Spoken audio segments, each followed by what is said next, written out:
began to crown not far from where we were to our right, to the south. And it started getting hot. I mean, you could feel the radiant heat. I could feel it in the cab, and Tom, the nozzleman, was feeling it. In fact, I looked out the rear window at one point, and he was turning the hose on himself. And at that point, it kind of sunk in that this wasn't working. What do you think are some of the human factors that play into that, and what can we do to improve our safety? I'm beginning to think that human factors are probably the key to it. The Forest Service has always been a can-do outfit, and from the beginning of my career, what I heard was hit them hard and keep them small. So there was always that urgency in everybody's makeup to go out there and just beat the heck out of it.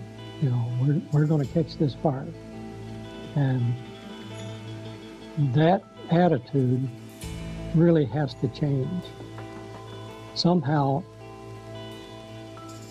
people need to recognize at what point it's not time to go hell-bent for election. It's time to back off and figure out a better way to suppress this fire. That's something that I didn't learn until I got to this part of the world, that in the spring of the year, a fire in the jack pine ecotype can go from nothing to a running fire in just a matter of minutes. And you're not going to catch that. You're just not. We're going to have to strategize a different way to suppress the fire. Mindful action means that you pay close attention to small, early failures so that you can correct them while they still can be corrected.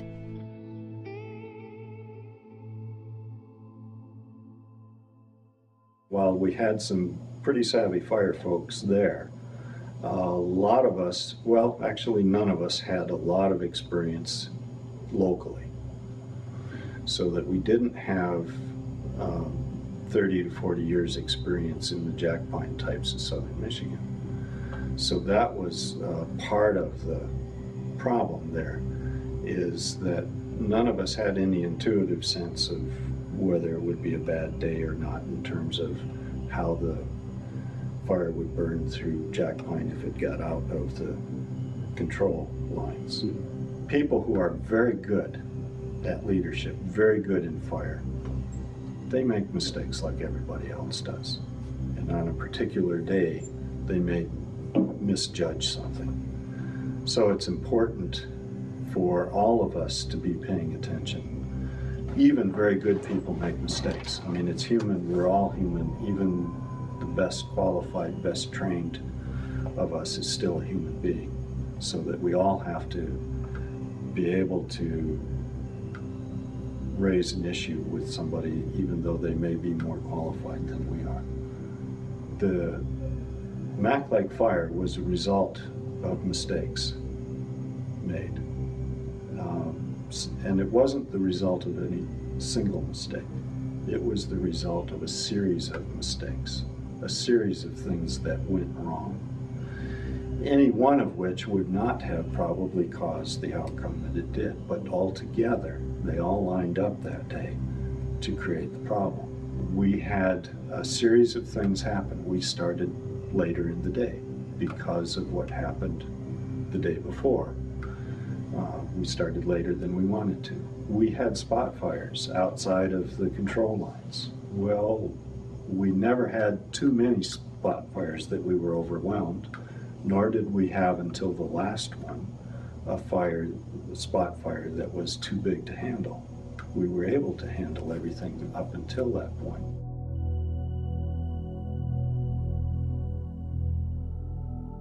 Today, more and more wildland firefighters are learning to keep their operational errors small. They're learning to better anticipate and contain unexpected events in the wildland fire environment.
Using HRO Today, wildland firefighters are learning to get better at identifying those weak signals of possible impending failure.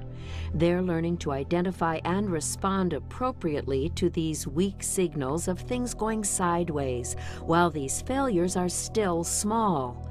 By learning and using HRO concepts, wildland firefighters are developing these vital skills to better contain and quickly recover from the unexpected events that so often occur inside our high-risk wildland fire environments. Firefighters use HRO as a mindset, as one more effective wildland firefighting tool.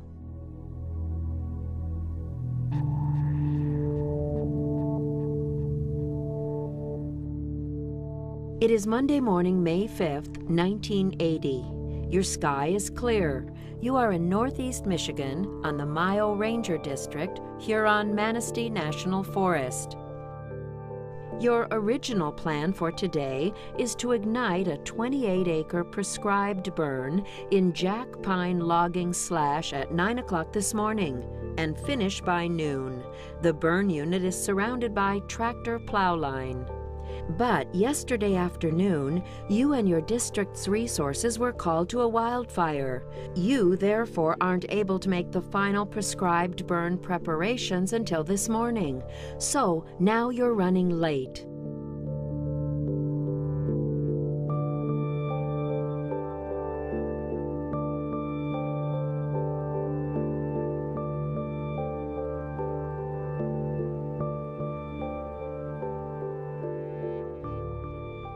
You know that the 9 a.m. National Weather Service forecast predicts 10 to 15 mile-per-hour winds today, with 20-mile-per-hour gusts this afternoon. A weak cold front and wind shift is expected to pass through your area between 3 and 5 p.m.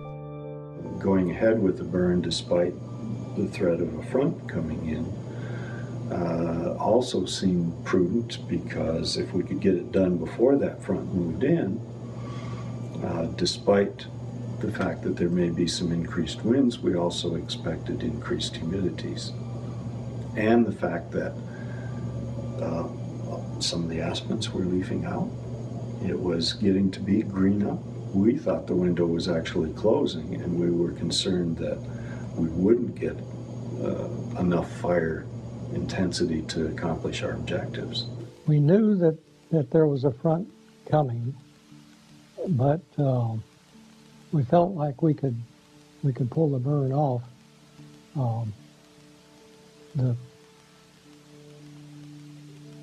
before the front came through, and so once we got all the stuff in place and the people in place,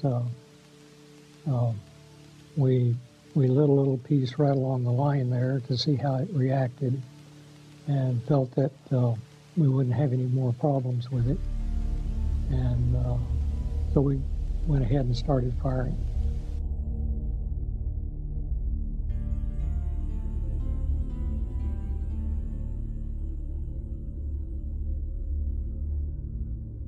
Your burn resources today include one John Deere tractor plow, one 125-gallon engine, and one 6x6 1,000-gallon engine.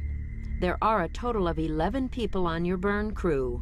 Your burn boss realizes that this crew is short-handed.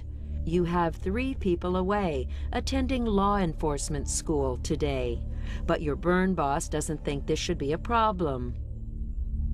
Looking back over time, and even then, even actually the day or two before the prescribed burn, I had one of the questions.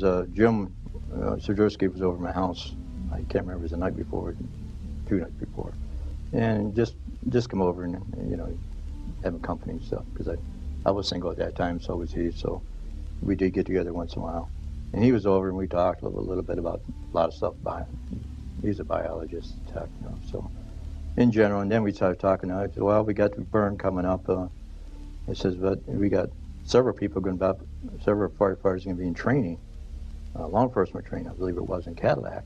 they were gone for the day. And I thought, I don't know, we don't have a whole lot of people.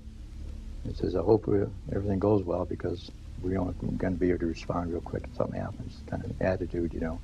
So we did have some reservations about the lack of people we were going to have in that burn. And of course, the burn started later than they figured on.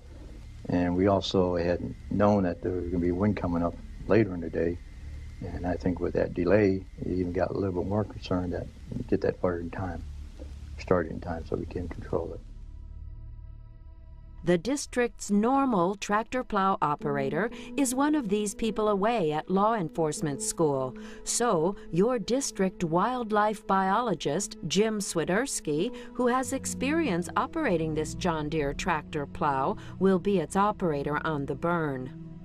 While Swiderski has formal training and experience operating the tractor plow on both wildfires and prescribed fires, he is not yet a licensed tractor operator. Jim Swiderski is scheduled to take the operator certification test later this week.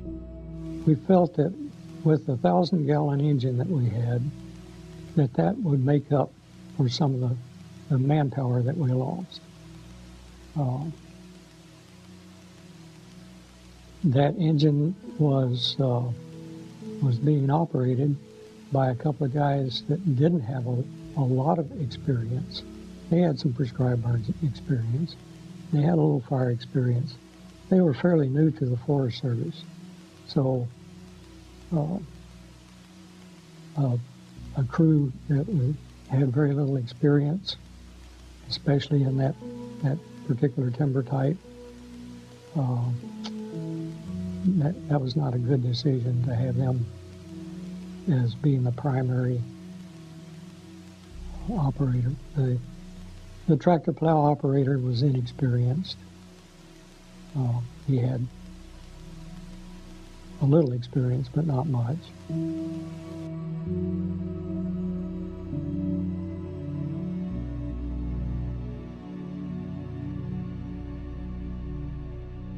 At 10:26 a.m., you ignite the burn. Within the burn's first hour and a half, 3 spot fires occur. They are quickly controlled by the ground crews and engines.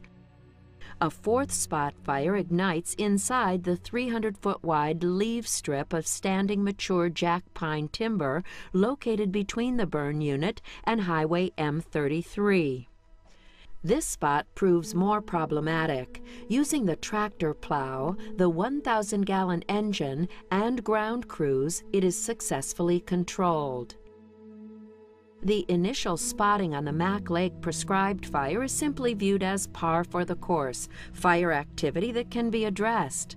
As a wildland firefighter, it is vital that you hone your skills for anticipating, recognizing, and containing unexpected events. Using the 5 HRO principles that provide you an effective framework for anticipating and containing unexpected events, you are constantly asking, what could go wrong here? What am I not seeing that you might be seeing? Who holds the big picture of what is going on? As a crew and as an organization, are we prepared? Have we practiced to respond to unexpected events? Or are we operating on automatic pilot? Are we basing our predictions on using old routines or past successes? We were getting some frequent spots, but again, we were concerned that we would not be able to finish the burn. So as soon as we had those controlled, we moved on with firing.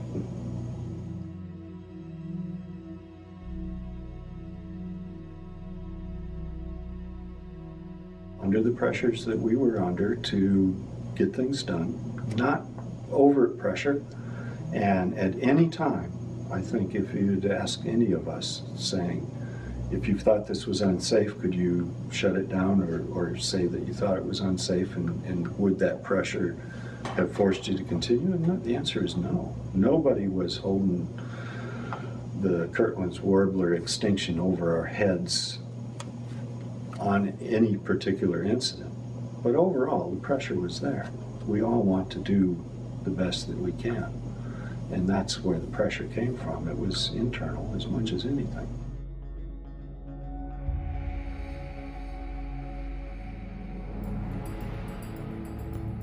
How were communications that day? They weren't good.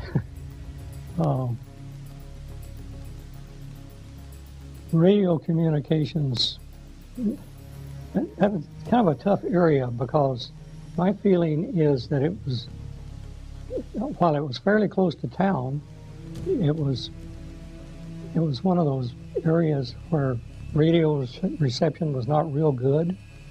It's kind of a hole in the coverage area, and you could hear some traffic, and sometimes you couldn't, depending on where you were located. Around this time, the half-ton four-wheel drive pickup with the 125-gallon slip-on tank that has been having stalling problems all morning gets high-centered stuck on a side hill stump inside the burn unit. The ground fire is approaching the vehicle, its driver, Randy Marzolo, and passenger. Jim Swiderski, operating the John Deere tractor plow, is called on the radio to come pull them off the stump. Next, 2 more spot fires ignite that are controlled by Swiderski on the tractor plow and Harnoy on the 1,000-gallon engine. The half-ton slip-on engine stalls again inside the burn unit, surrounded by unburned fuel. This time, Marzolo cannot get it to restart.